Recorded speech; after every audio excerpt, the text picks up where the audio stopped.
কোথা থেকে দিয়েছি কোথা থেকে আসে এরা কি জানে কোথা থেকে চলে এসেছে ও ভাগটা কেন দিলি মারতে পারতি সত্যি ভাই আচ্ছা করে দাঁড় দিতে হলো কোথা থেকে এসে কি সব বলছিল ধাক্কা মারা উচিত হয়নি চড় মারতে হতো ঠিকই হয়েছে কোথা থেকে জ্ঞান দিতে চলে আসে আমাদের বাবা মায়েরা কোনোদিন এরকম বলেনি কোথা দিয়ে জ্ঞান দিতে চলে আসে তুই আর বলবি বল সত্যি ভাই ছাড়ছে সব বাদ দিয়ে আমাদের কথা আমাদের বল কালকে কলেজ জয়েন করবি হ্যাঁ কালকে কলেজ কোনখানে যাবি বল কোথায় গেল ভালো আই নো হ্যাঁ হ্যাঁ চল চল কি হইলো তুই আর কলেজে যাচ্ছিস না এক মাস হয়ে গেল দেখাই পাচ্ছি না করছিস না বাইরে বেরোচ্ছিস না কি হয়েছে কি ও জানবি ওর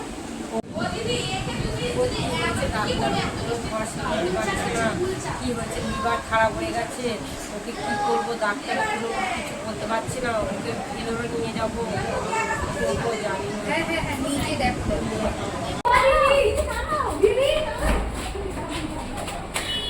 দিদি হ্যাঁ বলো কি হয়েছে? বলছি তুমি সেদিন বলছিলে না যে যিশু নাকি জীবন দিতে পারে, যিশু নাকি মানুষকে জীবিত করতে পারে।